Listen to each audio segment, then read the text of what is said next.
ಎಕರೆ ಪ್ರದೇಶಕ್ಕೆ ನಾವು ಸ್ಪ್ರೇ ಮಾಡ್ಬೇಕಾದ್ರೆ ದೊಡ್ಡ ಸಮಸ್ಯೆ ಏನು? ನೀರು ತಗೊಂಡೋಗ್ಬೇಕು ಸರ್.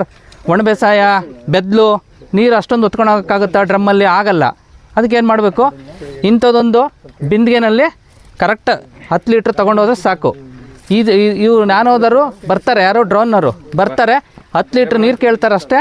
ಸಾಧ್ಯವಾದ್ರೆ ಅವರೇ ತುಂಬಿಸ್ಕೊಂಬಂದಿರ್ತಾರೆ. ಒಂದೇ ಒಂದು ಬಾಟ್ಲು ಕೇಳ್ತಾರೆ. ಒಂದು ಬಾಟ್ಲು 10 ಲೀಟ್ರ್ ನೀರು 10 ನಿಮಿಷ.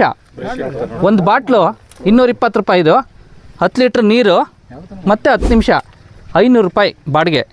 ಮುಗೀತಾ ನಿಮ್ಮ ಕೆಲಸ?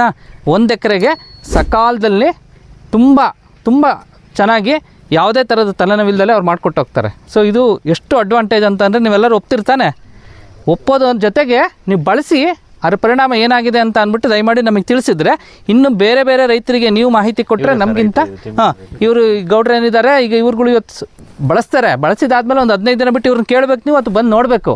ನೋಡಿದಾದ್ಮೇಲೆ ಯಾವ ಬದಲಾವಣೆ ಆಗಿದೆ ಅನ್ನೋದನ್ನು ಗಮನಿಸಿದ್ರೆ ಈ ಥರದ್ದು ತಂತ್ರಜ್ಞಾನ ಯಶಸ್ವಿ ಆಗುತ್ತೆ. ಆ ನಿಟ್ಟಿನಲ್ಲಿ ಎಲ್ಲರೂ ದಯಮಾಡಿ ಬಳಸೋದನ್ನು ಶುರು ಮಾಡಬೇಕಾಗ್ತದೆ. ನೀವು ಚಾಲು ಮಾಡಿರಿ.